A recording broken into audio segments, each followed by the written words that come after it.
नमः शिवाय ओम नमः शिवाय ओम नमः शिवाय ओम नमः शिवाय ओम नमः शिवाय ओम नमः शिवाय ओम नमः शिवाय ओम नमः మిత్ర నారద, నీవు కైలాస పర్వతంపై స్తుతిగానంలో ఉన్నావు. నేను నీ వియోగంలో అటు ఇటు పరిభ్రమిస్తున్నాను. ఇది ఎటువంటి అన్యాయం సఖా నారద? ఎట్టి అన్యాయం ఇది?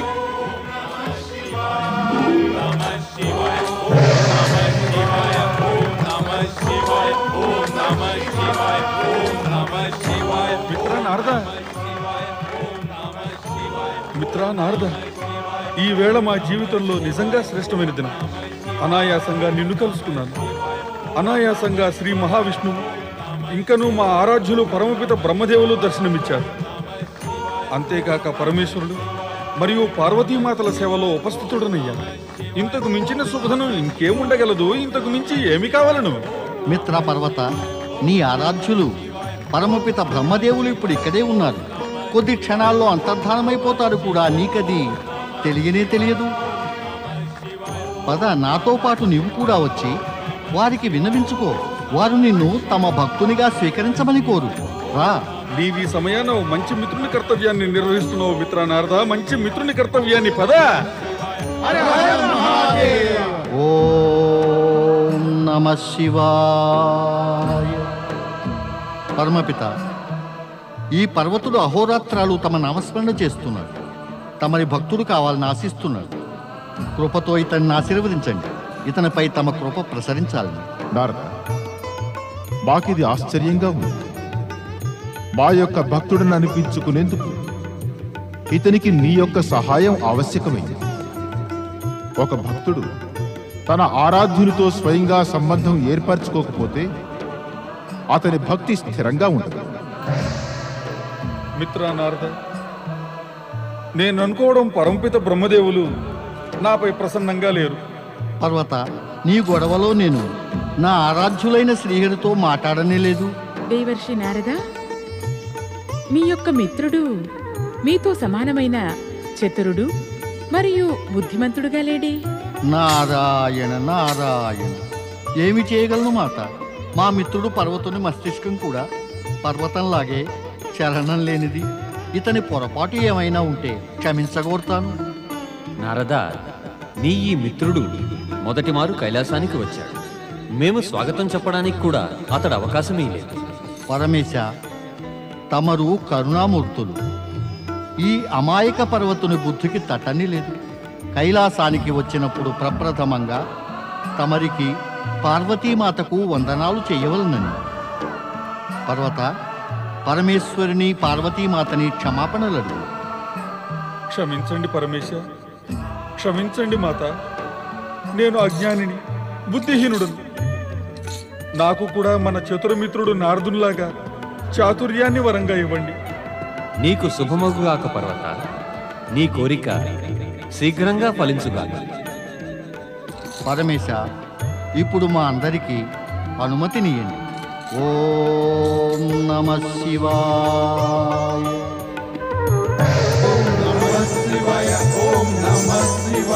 హర హర మహాదేవ, జయ జయ బ్రహ్మదేవ. నారాయణ నారాయణ. మిత్ర పర్వత, ఎక్కడ ఉన్నారు ఆ పరమేశ్వరుడు? ఏది ఆ పరమపిత బ్రహ్మదేవుడు? నీవేమన్నా నీ ఊహాలోకంలో పరిభ్రమిస్తున్నావా? నేను అత్యంత అజ్ఞానిని, మందబుద్ధినిను మిత్రమా నారద. అది నీవు నిరూపించేశావు. అది నా దోషం కాదు. నా దోషం కాదు మిత్రమా పర్వత. నిన్ను నీ బుద్ధియే మోసగించింది. నీవు నీ యొక్క బుద్ధిని ఉపయోగించటం లేదు. నీ చాతుర్యాన్ని లేదు. అది నీ యొక్క పర్వతం లాంటి మస్తిష్కంలో దాగి ఉంది. నీవు నిజమే చెప్తున్నావు నారద. ఆ పార్వతీ పరమేశ్వరులు నాకు చాతుర్యాన్ని వరంగా ఇవ్వగానే నా మనసు ఆశించింది ఏమంటే, నేను శీఘ్రంగా నీ అడుగుదాడల్లోనే నడవాలని. మరైతే నీవిప్పటిదాకా నాకు చెప్పనే లేదు మనం ఎక్కడికి వెళ్తున్నామో. నారాయణ నారాయణ. తప్పకుండా చెబుతాను పర్వత, తప్పకుండా చెబుతాను. మరి కానీ నీవు మాకు చెప్పాలి. నీకు కైలాసంలో పరమపిత బ్రహ్మదేవులు కనిపించారు. శ్రీ మహావిష్ణువు దర్శనమైంది. పరమేశ్వరులు పార్వతీమాత అక్కడే ఉపస్థితులై ఉన్నారు. అక్కడ దేవేంద్రులున్నారు, దేవతలున్నారు.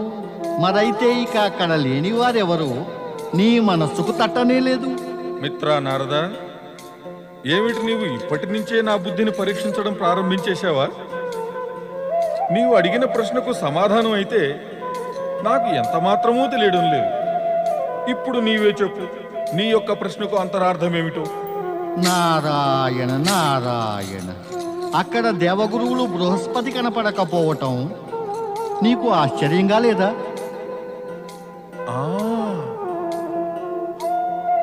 ఉంది. లేదు లేదు, నాకు దేవగురువులు అసలు జ్ఞాపకమే రాలేదు. నీ సాంగత్యంలో తన్మయుడనై అన్నీ మర్చిపోయాను. ఒక శిష్యుడు తమ గురుదేవులను మర్చిపోవడం అంత మంచిది కాదు. అది అంత మంచిది కాదు అంటే చాలదు, అది మహాపరాధమేను. నా వంటి శిష్యుడు జ్ఞాపకం వచ్చినప్పుడు గురు బృహస్పతి తప్పక దుఃఖితులవుతారు. కానీ ఇప్పుడు వారు దుఃఖితులు కాదు, సంతోషంగా ఉన్నారు. మన గురుపత్ని దేవీ తార సహచర్యం లభించింది. వియోగానంతరం పతిపత్నులు కలుసుకున్నారు. గురుపత్ని దేవి తార, ఈ పేరు నేను మొదటి మారుగా వింటున్నాను. నారాయణ నారాయణ, పర్వత, నీవు విన్నది కన్నది అంతా స్వల్పమే. పర్వత, ఒక్క మాట చెప్పు, ఇదంతా విన్న పిమ్మట కూడా నీకు గురుదేవులను గురుపత్నిని కలిసి ఒక్కసారిగా దర్శనం చేసుకోవాలని కోరికే లేదా? సరే, నీకంత కోరికగా ఉంటే మరి నాకు కూడా ఉండదా మిత్రమా? నీకు మిత్రుడుంది కదా. ఆహాహాహా, ధన్యుడివే పర్వత, నీవు ధన్యుడివి.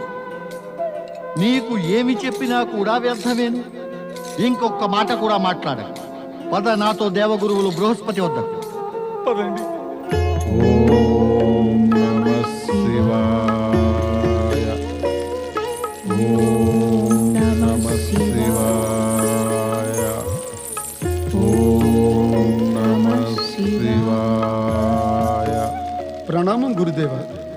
ప్రణామం దేవి. విచ్చేయండి దేవేంద్ర, శచీదేవి, దేవతలారా. తమరికి స్వాగతం.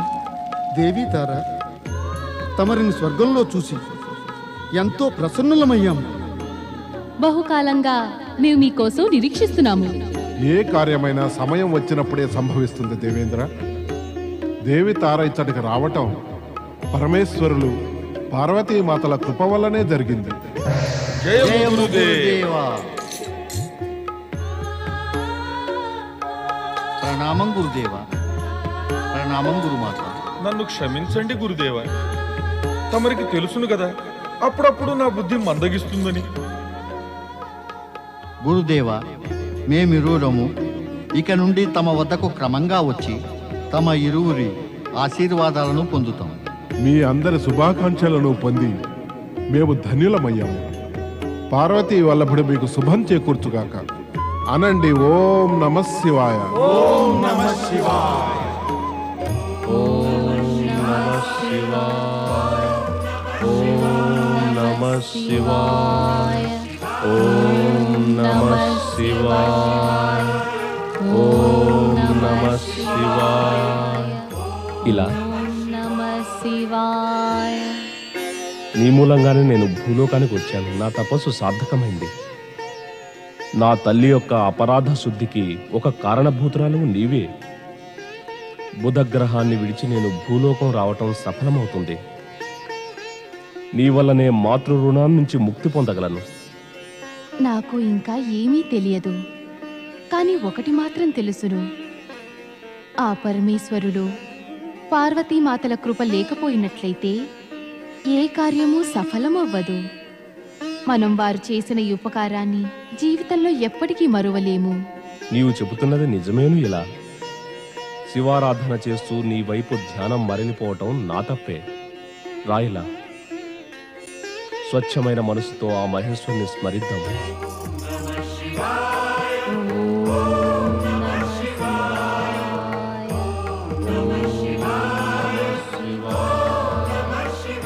మనుపుత్రుడైన మహారాజు ఇలుడు నారీ రూపంలో ఇలాగా మారి యువరాజు బుధగ్రహంతో సమాగమం చెందటం వల్ల మహత్తర పురువంశ సంస్థాపకుడు మహాపురుషుడైన పృశ్వ జన్మిస్తాడు.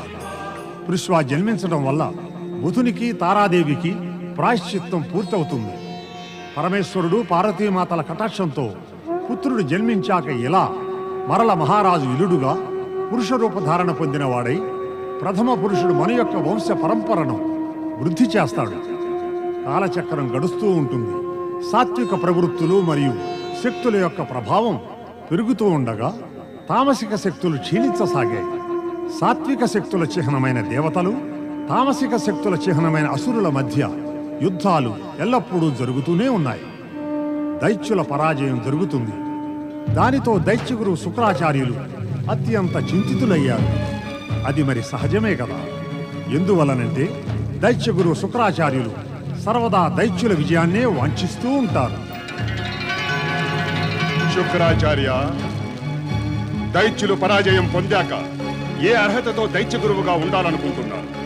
నువ్విక దైత్య గురువుగా కొనసాగడానికి ఏ అధికారము లేదు శుక్రాచార్య. నీవు ఏ దైత్యుడనైతే త్రిలోకాధిపతిగా విశ్వవిజేతగా తయారు చేయాలని ప్రయత్నిస్తావో ఆ దైత్యుడు తన అజ్ఞానంతో అహంకారంతో దేవతల చేతిలో మృత్యువుని పొందుతున్నాడు. గజాసురుడు, అతడినైతే నీవు నీ యొక్క తపస్సిద్ధి చేత పరాక్రమశాలిగా శక్తివంతుడిగా చేశావు. కానీ ఆ వీరుడు దేవాతి దేవుడు మహాదేవుడు భవానీ శంకరుడి చేతిలో మరణాన్ని పొందాడు.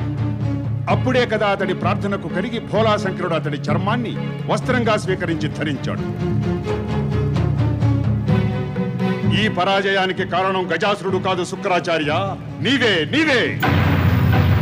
నాటి పరాజయం గజాసురుడికి పరాక్రమం లేక కాదు, నీ అజ్ఞాన అహంకారాలు, దీక్షా దక్షతలు లేని తపస్సు ఇంకా శక్తిహీనత వల్లే కలిగింది. ఎప్పుడైతే నీవు మహామాత దితి యొక్క దైత్య పుత్రులను రక్షించలేకపోయావో వారికి నీవు మిథ్యా స్వప్నాలు ఎందుకు చూపుతున్నావు? నీవు దైత్యులను విశ్వవిజేతలుగా మార్చలేకున్నచో వాళ్ల మనసుల్లో విశ్వ విజయం అనే భ్రమను ఎందుకు సృష్టిస్తున్నావు? మన అసుర శక్తులు దేవతల శక్తుల ముందు పరాజయం చెందుతున్నప్పటికీ కూడా నీవు వారి శక్తులను అమోఘమని ఎందుకు ప్రశంసిస్తున్నావు? నీవు రాక్షసులను సర్వనాశనం చేయడానికే జన్మించావా శుక్రాచార్య?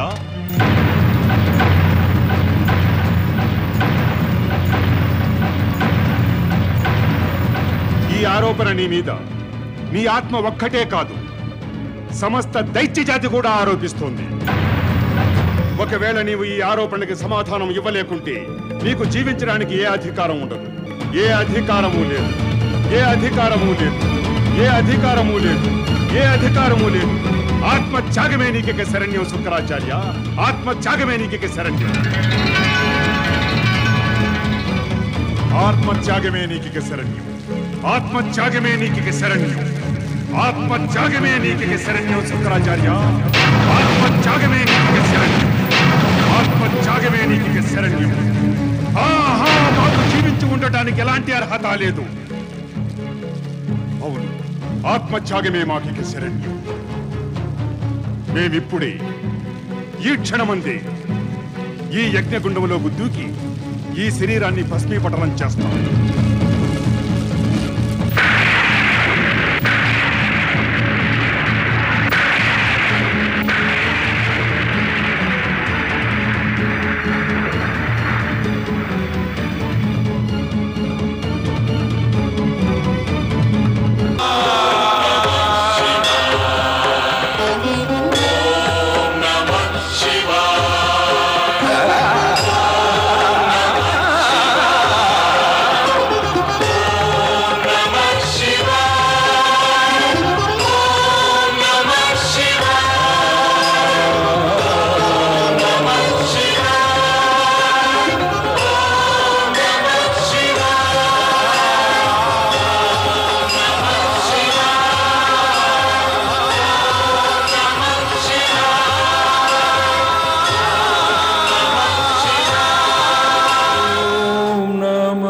Shiva.